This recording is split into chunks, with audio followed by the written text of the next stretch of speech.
On est parachat de Vayeshev.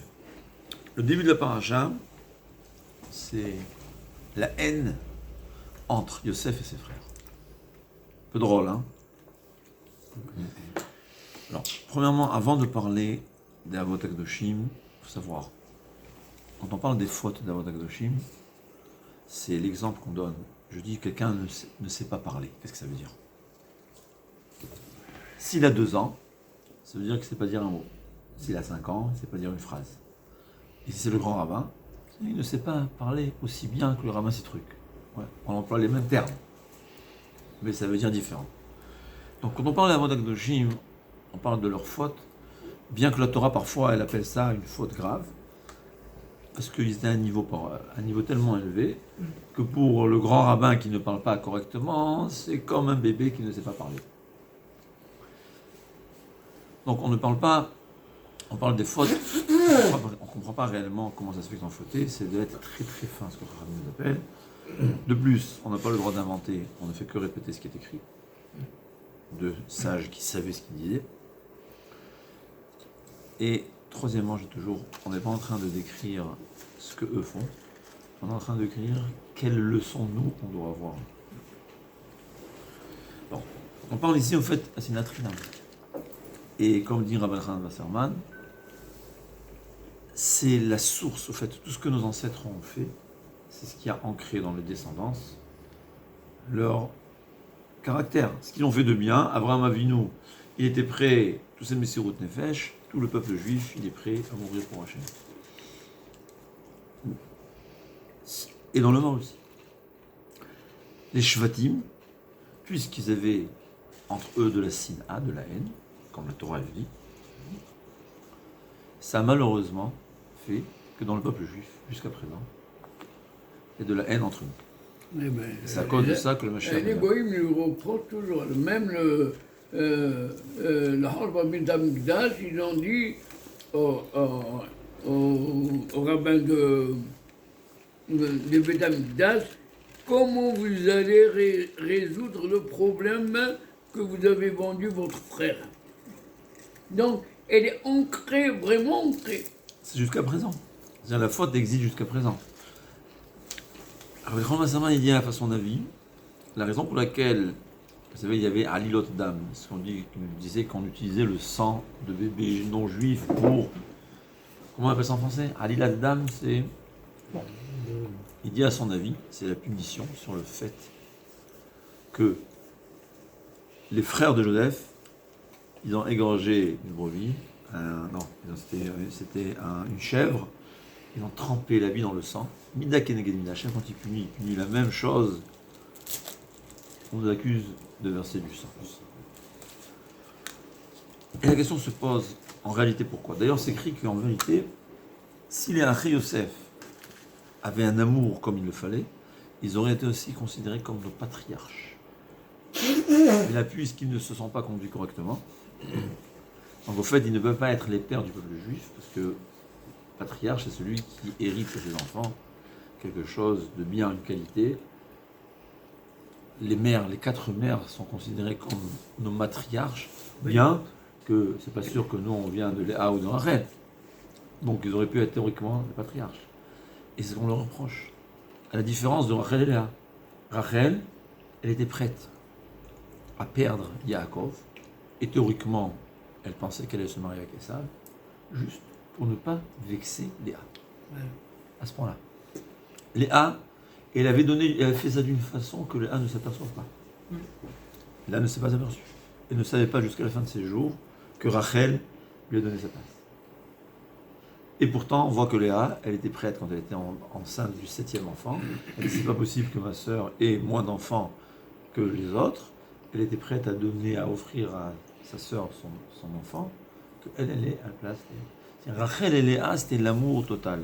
Bien que c'était les deux, en général, la Gemara a dit que 2 femmes du même mari, c'est la haine totale entre elles. Là, c'était l'amour total. Mais, Achei Yosef, avec Yosef. C'est quoi la source de cette erreur? Comment ça se fait? Alors d'abord, il faut savoir une chose, que quand Achei Yosef le détestait, c'était pas parce qu'ils avaient une guerre de royaume sur du gouvernement ou quoi, qui est-ce qui va être au-dessus des autres. C'est toujours des machloket, des shem shamaim, qu'on appelle, qui a rien de pire, soi-disant pour Akadosh Baruch. Il y avait ici des discussions de la voda d'Hachem, dans le service d'Hachem. C'est ce que le sage nous explique. Rav Mashash, il demande, Michel Mashash, il a dit, comment ça se fait qu'il y avait 12 shvatim? Il répond, parce qu'il y a 12 noms d'Hachem. 12, c'est-à-dire les Yud Ke Vav Ke, ouais, le nom Yud et Vav Ke. Il y a 12 possibilités d'ordre. Les noms d'Hachem. On va faire le Yud, le Ke et le Vav. On peut faire Yud Ke, et ensuite Vav. Ensuite Yud. Il y a 12 combinaisons possibles des 4 lettres. Des 4 lettres du nom d'Hachem. Qu'est-ce qu'il veut dire? Au fait. Comment je fais? Comme ça? Mais marche pas. Au fait, c'est la question, comment ça se fait qu'il y a tellement de différences dans le peuple juif? C'est quoi le nom d'Hachem? Le nom d'Hachem, c'est ce qu'on appelle les midot de Kadosh Baruch, les sphirot, la façon de conduite d'Hachem. Par exemple, on a midat hadin et midat harachamim. Din, c'est la strictesse, et les midat harachamim, la miséricorde. C'est-à-dire, Hachem, il peut se conduire d'une façon stricte, punir sur place, et il peut la miséricorde, il peut la patience. C'est quoi? Ce qu'on appelle des traits de caractère. Alors, Midot. le sage nous enseigne que c'est sûr que Akadosh Baruch Hu, on ne peut pas lui attribuer des caractères, parce qu'Akadosh Baruch Hu lui-même n'a pas... Lui-même, on ne peut pas concevoir ce que c'est Hachem. Impossible. Même Moshe Rabbeinu ne pouvait pas concevoir ce que c'est Hachem. Ce que nous, on perçoit, c'est sa conduite, la façon de se conduire. Ce qu'on en dit le din, ça veut dire qu'il y a une certaine conduite, qui était une certaine façon de se conduire envers nous, qui est la strictesse. Ça peut être le rachamim, ça peut être une combinaison des deux. Ce qu'on appelle les midot. Comment comprendre c'est quoi les midot avec Hachem? C'est de la Kabbalah. D'ailleurs, c'est une des très grandes marloquettes qu'il y avait entre le Gra et le Baal Hatanya. C'était une des raisons qui se menait la guerre. C'est comment comprendre ça. C'est ça principalement la raison. Mais ce qu'on veut savoir quand on parle, quand on dit qu'Akadosh Baruch Hu est miséricordieux, ça ne veut pas dire Akadosh Baruch Hu lui-même, on ne comprend pas ce que ça veut dire, parce qu'on n'a aucune idée de ce que c'est Hachem. C'est-à-dire ce qu'on appelle ses traits de caractère, ses attributs. Non, ce qu'il faut savoir, c'est qu'on avait le nom d'Hachem, c'est quoi 12 combinaisons du nom d'Hachem? C'est 12 possibilités de conduite d'Hachem envers nous. On va dire 12 traits de caractère principaux. Akadosh Baruch Hu nous a créé à son image. Ouais. Akadosh Baruch Hu, parfois, il est strict, parfois, il est miséricordieux. Ouais. Il a créé des êtres humains de cette façon. Il y a des gens qui sont stricts. Il y a des gens qui sont miséricordieux. Abraham et Yitzhak, c'est deux choses différentes. Abraham, c'était le chesed. C'est quoi le chesed? Il y avait 3, on a dit, Ishmaélim qui arrivent, donc des idolâtres, et Abraham Avinu, malade, à l'âge de 100 ans, il s'en va leur donner. C'est le chesed total. Yitzhak Avinu n'a jamais été comme ça. Yitzhak Avinu, c'était l'inverse. Yitzhak Avinu, c'était la strictesse. Stricte. D'après la halakha, il faut donner la bracha à Esav, il va la donner à Esav. Ah, Yaakov Avinu, il est beaucoup plus grand, c'est-à-dire, eh ben, je suis strict. S'il faut donner aux grands, donne aux grands. Mieux encore, Yaakov Avinu, c'est un tzaddik, il vaut mieux qu'il soit pauvre. Problème d'argent. La Gemara a dit qu'un tzaddik qui est pauvre, il est beaucoup plus proche d'Hachem que s'il n'y a pas d'argent. Alors il vaut mieux qu'il n'ait pas d'argent. C'est la strictesse. C'est quoi la vérité? On peut dire ou l'un et l'autre. Il y a plusieurs façons d'être au service d'Hachem. Le Harizal, il dit c'est quoi? Il y a ceux qui sont très, on va dire, sentimentaux, je ne sais pas comment tu vas dire, rikshi, c'est le cœur, on appelle le cœur. Et il y a ceux qui sont intellectuels. C'est deux sortes totalement différentes de service d'Hachem. Ben Ishraï dit, c'est Yehuda et Binyamin. Yehuda, il faut être strict dans les lois. va suivre les lois à la lettre. Binyamin, il fait aussi de son cœur. Il va agir avec son cœur. Il y a des gens qui ne sont pas capables, moi j'ai connu quelqu'un tellement pieux, tellement crainte de Dieu, qui n'était pas capable de prononcer une bracha. Ah bon? Pourquoi? Tu prononces le nom d'Hachem. Comment tu peux dire le nom d'Hachem? Tu te rends compte cette ira qu'il avait, cette crainte qu'il avait? C'était la crainte totale. Il y a des gens que par leur nature, ils ont une crainte. Ils ont la crainte d'Hachem. C'était comme ça. Il demandait toujours à quelqu'un d'autre de faire la bracha. Il ne va jamais manger son bracha, shalom. Mais la halakha que tu peux écouter et être exempté, il n'était pas capable. On ne comprend pas ça. Le Rabbi Khadash, il a raconté que lui, il a vécu en Russie avant 1917. C'est quelqu'un qui est décédé il y a 30 ans. Il a dit, quand on était jeune, avant la révolution russe, on avait tellement peur du tsar qu'on n'osait pas penser au nom du tsar. On n'osait pas prononcer, même pas penser à ça. Tellement on avait peur. Aujourd'hui, on ne comprend pas cette notion. Mais il y a la yira, il y a la ahava. Il y a des gens, c'est par l'amour d'Hachem. Au contraire, j'ai l'occasion de faire une bracha à Hachem. Donne-lui l'occasion, il va manger. Comme... Il y a quelqu'un très intéressant. Il y a quelqu'un, il est venu chez Raphaël Kanevski, il lui a dit, Rav, je suis trop gros. Et on me dit qu'il faut arrêter de manger. Il me dit, mais c'est pas grave, tu fais beaucoup de brachot. C'est bien, c'est bien. Tu fais beaucoup de brachot. Vous comprenez? Deux façons d'agir. C'est la ahava, l'amour d'Hachem, la yira. Il faut les deux. Mais même celui qui a de la yira, il a un peu d'ahava. Celui qui a de l'ahava, il a de la yira aussi. Mais c'est quoi principalement mon service d'Hachem? C'est par la ahava. D'autres, c'est par la yira. Il y a un, il va être tout le temps joyeux, et un, il va être toujours sérieux. Qu'est-ce qui a raison? Les deux. Les deux. Évidemment, on ne parle pas si ça devient maladif. Là, c'est pas la volonté d'Hachem. Mais on a connu beaucoup de gens qui étaient très stricts, mais ils sont joyeux. Ça n'a rien à voir. Ouais. Ils vivent bien dans leur peau, je ne dis pas. Il y a une fois, on raconte chez les Chassidim, je ne me rappelle pas quel rabbi avait demandé à Hachem qu'il ait la yirat shamayim, la crainte de Dieu du Rambam. Il a dit, il a eu un moment, il s'est évanoui. Mais le Rambam lui-même n'était pas évanoui. C'était des gens joyeux. Rav Steinman, qu'on a connu, c'est quelqu'un qui a la crainte d'Hachem qu'on ne peut pas s'imaginer, mais il était toujours souriant. C'est-à-dire, il y a deux sortes d'Hachem, deux sortes de Avodat Hachem. On raconte que à Vologine, il y avait deux Raché Shivot, Raphaïm de Brisk et le Netziv. Il a dit le lendemain du Leil HaSeder.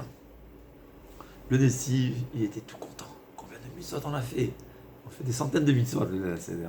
Je crois, quelqu'un a calculé, si on calcule toutes les brachot, c'est incroyable le nombre de mitzvot qu'on fait. Tout joyeux. Et le brisker, c'était toujours... Attends, peut-être j'ai pas bien fait, peut-être la matzot elle était calée. Je sais pas, les matzot, on a mangé suffisamment de matzah, c'était suffisamment rapide. C'est le propre de l'homme. Chacun, il est ce qu'il est, et chacun a son service d'Hachem. Et les deux sont vrais. J'avais un voisin, c'est un brisker, ce qu'on appelle en Israël, ceux qui savent, ils savent ce que c'est. 1 mois et demi avant Sukkot, 2 mois avant Sukkot, il était encore à la recherche du loulav et du hétrog parfait et du hadas parfait. C'est quoi le loulav parfait? Il faut qu'il soit vert jusqu'à la pointe. C'est quoi la pointe? Pas la loupe x20. Ouais, on va voir. Attends. Alors il a vérifié 2000 loulavim jusqu'à qu'il a trouvé un loulav qui était vert jusqu'à la pointe. Le hadas, il faut qu'il y ait 3 à la même hauteur. C'est quoi la même hauteur? Pas au millimètre près, au centième de millimètre près. Avec un fil, il voit tout au long. Vous savez combien de hadassim il doit vérifier? Hein? Et son hétrog, il y a pas ça. Il faut pas 0 point, des points à l'après. 500 €. Non, je veux dire une chose. C'est pas seulement un investissement d'argent. C'est un investissement de temps. C'est chaque jour 2-3 heures. Moi, je le vois. Je pense pas comme ça. Mais à première vue, c'est un fou celui-là.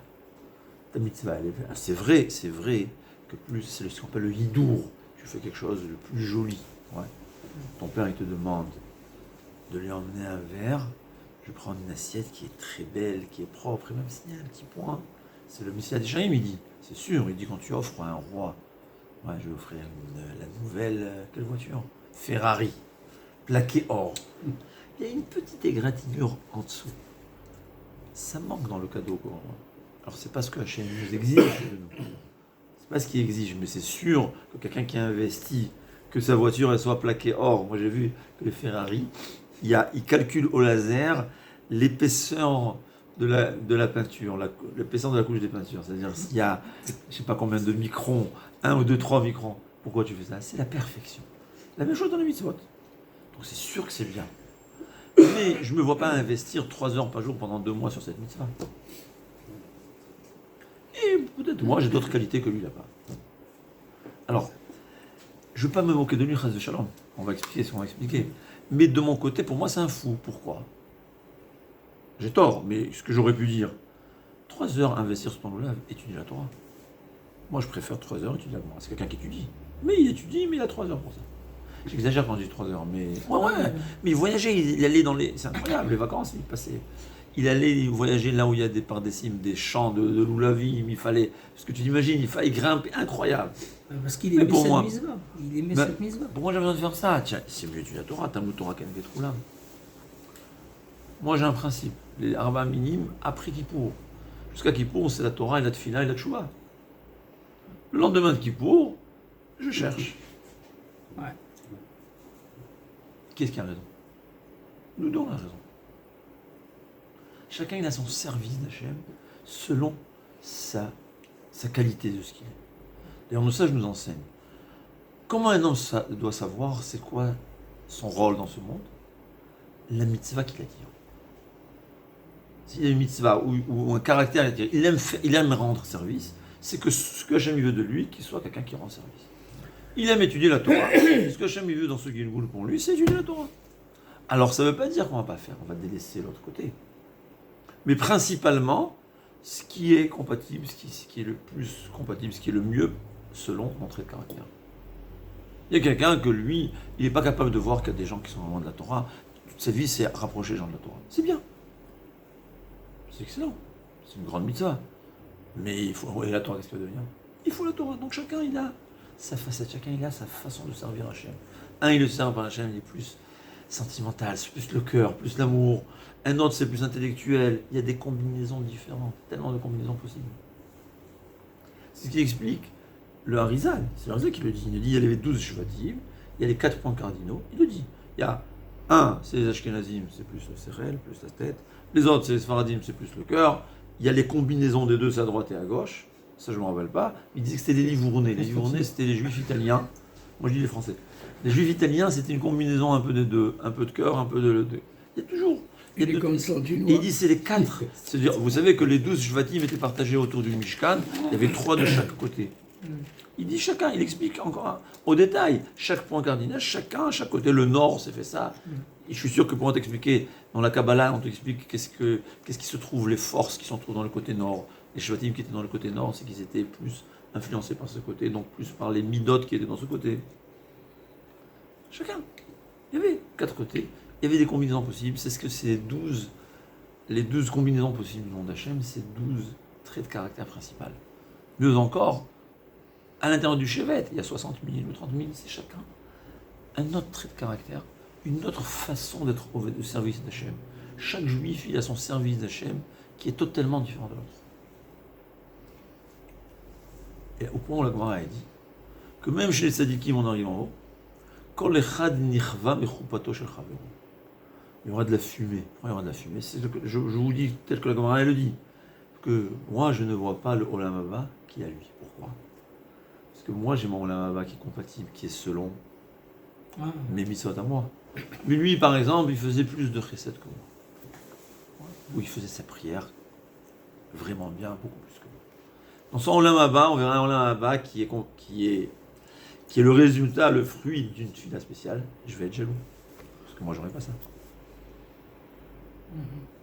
Au point où les tzadikim, ils sont prêts à revenir en Gilgoul, en réincarnation, pour avoir encore ce qu'ils ont raté dans le premier Gilgoul. Chacun, il a sa qualité, chacun il a son service d'Hachem. Et chacun il aura un Olam Haba qui est selon sa Avodat Hashem. Personne n'aura deux. Allez voir dans une navette spatiale, il n'y a pas deux boulons les mêmes.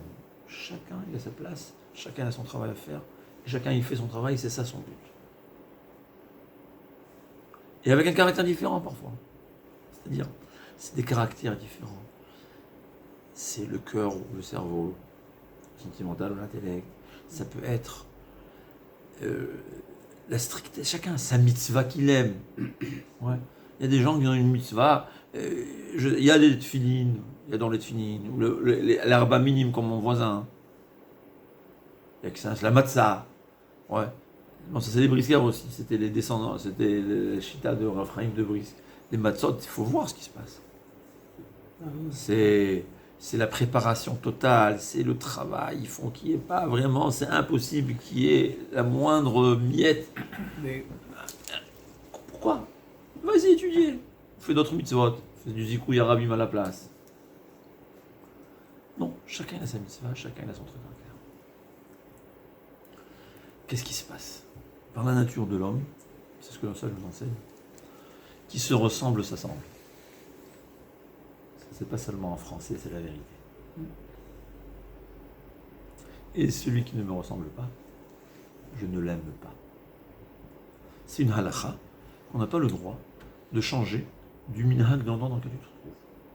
Tu es dans un endroit, c'est plein d'halachot. C'est pour cela celui qui vient d'Eretz Israël, il passe la deuxième fête en Chutz La'aretz, il est obligé de conduire 2 jours. Pourquoi? Comme chez Nahaou. Léolam. Il faut toujours Al Yeshane Adam Mipene HaMachloket. C'est la nature humaine. On n'aime pas celui qui est différent. Ouais. Moi, je suis quelqu'un de très ordonné. Voyez que c'est des gens, et leur Avodat Hashem aussi, il faut le voir. Ils font tout strict, vraiment dans l'ordre minutieux. Il y a quelqu'un, c'est l'inverse. Si tu lui dis d'être minutieux, il va tomber malade. Ouais. C'est la vérité.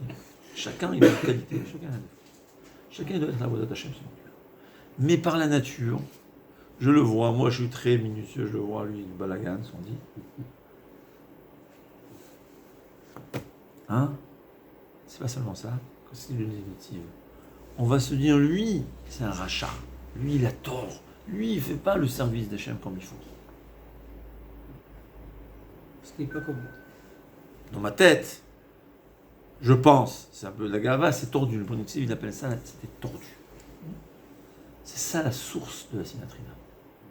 C'est même parmi les Talmidei Chachamim, même parmi les tzadikim, malheureusement, on a l'impression que que sa avodat Hashem, elle est différente que la mienne, il a tort, il se trompe, c'est un rachat. D'ailleurs, quand quelqu'un il vient, il te dit, tout le monde doit être comme moi, tu peux être sûr que c'est faux. Ouais. Je ne dirai jamais à tout le monde, il y a des gens, Hachem il a besoin des gens qui sont, leur but c'est d'être rabbin, d'être breslev, d'être hassid, d'être sfarad. Dans les sfaradim eux-mêmes, il y a toutes sortes de avodat Hashem, et il y a des ashkenazim, il y a toutes sortes de... Chacun, il doit être ce qu'il est. Chacun a son service d'Hachem, chacun il a son service propre à son caractère, tel que Hachem l'a créé. C'est ça la volonté d'Hachem. Et se dire que puisqu'il est différent que moi je ne suis pas chassid. Mais je vois un chassid, j'apprécie beaucoup. Je sais que lui, c'est ce qu'il doit être. Il y a des choses que j'adore, que je trouve superbes. Pour moi, ça me convient pas. Moi, je trouve plus mon rôle dans l'étude de la Torah que d'autres choses. Mais venir dire, parce que lui, il n'étudie pas autant que moi, ou il fait des choses que moi, j'aurais pas fait, venir dire que lui, donc, il n'est pas Oved Hashem du tout, c'est pas la volonté d'Hachem, il a tort. Ça, c'est l'erreur. Ce que le Nesiv dit, c'était quoi le Churban Habayit? Que tout celui qui ne faisait pas le service d'Hachem comme moi, chacun pensait que l'autre était un rachat. C'était ça la source de la sinatrina. C'est ce que Rabbi Yerucham de Mir il explique. C'est dans l'Haftara de Parashat Vayeshev. On dit que le Navi parle que les Hatid Lavo, Yehuda et Binyamin seront unis. Yehuda et Binyamin, c'est les 2 principes, service d'Hachem, le cœur et l'intellect. C'est ce que le Ben Ishraï dit. Là, c'est la guerre. Chacun il dit que l'autre, il a tort. Chacun il s'imagine que l'autre s'éloigne d'Hachem. Non. Chacun il a son service d'Hachem. Chacun, il doit faire comme il est. C'est ce que Hachem veut. C'est son rôle. Et on doit apprendre à faire attention. Que même si l'autre il est différent de moi, ça ne veut pas dire qu'il a tort. Pour lui, c'est bien, pour moi, c'est bien ce que je suis, et pour lui, c'est bien ce que je suis. Et c'est dans tout comme ça aussi. C'est dans la Torah aussi, par exemple, c'est écrit que on va être la de la vol, les sadikim vont être jaloux l'un de l'autre. C'est écrit, c'est celui que sur terre il est jaloux. Celui que sur terre il n'accepte pas l'autre. Il s'imagine que l'autre il a tort, d'un coup il le voit en haut et il voit que c'est un sadique. Vous imaginez la trécha qu'il va recevoir? Non. Tout le monde est à sa place. Je ne suis pas jaloux de l'autre, au contraire. Donc en haut aussi, je ne veux pas être jaloux. Vous savez, comment quelqu'un qui gagne 10 millions au loto, il peut être malheureux? Si son voisin il a gagné 11. Ça, c'est la jalousie. Ça, c'est Ouais, mais quelqu'un que par ça, il n'est pas jaloux. Au contraire, il est content pour l'autre. Ça peut être, c'est possible. C'est la même chose. Celui qui pense c'est moi, tout moi, les autres, il va arriver en haut, le pauvre. Il aura un en bas, mais il sera jaloux. Parce qu'on ne change pas. On ne change pas. On reste ce qu'on est. Si ici sur Terre, il est celui qui n'est pas jaloux. Si sur Terre, il comprend que chacun a sa Avodat Hashem, chacun a son bas, chacun d'une couleur différente. Et en fait, c'est ça la Sinat Chinam. Les gens, c'est beaucoup de poskim, je ne sais pas, c'est le Chazonich qui le dit, le Chacham Tzvi le dit, le Ochot Tzadikim. La haine gratuite, c'est la haine gratuite. Pourquoi? Parce que par la nature, on n'aime pas ceux qui sont différents de nous. Alors c'est vrai que c'est inconscient, on n'est pas conscient que c'est ça la raison qu'on n'en aime pas. On se veut se justifier. Alors pourquoi je l'aime pas? C'est pas parce que lui, il a un caractère différent du moi. Les Marocains, ils sont Yababa, les Tunisiens, les Algériens. Chacun, il est ce qu'il est. Chacun, c'est une Avodat Hashem différente. Chacun, c'est un caractère différent. Et c'est Hashem, il sait pourquoi il a fait ça. Et chacun, il a son rôle selon son caractère. Et apprendre à comprendre que chacun a un défaut, chacun, il a une qualité. Mais c'est quoi? Moi, mes défauts, c'est pas grave. Donc si je vois quelqu'un avec des défauts qui sont les mêmes que moi, c'est pas grave. Mes qualités, c'est ce qu'il y a de plus important. Mais dès que je vois quelqu'un qui est un autre genre, il a des défauts que moi j'ai pas, c'est là, je peux pas le supporter. Ça, c'est naturel. Mais si c'est par nature, justement. C'est-à-dire, si c'est une nature, comment on peut changer? C'est pour ça que Hachem donne la Torah. Mais on est là pour nous changer. Pourquoi on est venu sur Terre? On est venu sur Terre tordu pour se redresser. Si on était né si on était droit, on n'aurait pas besoin. On était très bien là-bas. D'accord. On va changer. Maintenant, on peut pas. C'est illimité le changement, l'amélioration des midotes. Mais c'est ça notre travail. C'est apprendre à réfléchir, à voir quelqu'un. Pourquoi je le supporte pas? Parce que moi, dans ma vie, je suis très ordonné, je ne supporte pas ceux qui sont désordonnés. Bon, ça va, c'est pas grave. Moi, je suis nerveux, lui, il n'est pas. Hein, qu'est-ce qui est pur? Qu'est-ce qui est plus grave? Hein? Je connais quelqu'un, un rave, qui s'occupe de Shlombaït. Alors, la femme vient, mon mari, il a tel et tel défaut. Alors, il dit, viens, on va analyser. Et toi, quel défaut tu as? Bon, il fait de la psychologie. Il lui fait découvrir les défauts qu'elle a. Dis-moi, qu'est-ce qui est pire? Il s'avère tout d'un coup qu'elle a plus de défauts que lui, ou l'inverse. Ouais.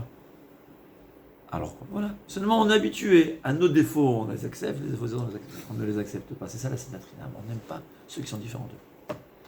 C'est pas seulement on n'aime pas, on a tendance à justifier, à accepter les défauts qui sont les mêmes que les nôtres, et à ne pas supporter les défauts qui sont différents de les nôtres.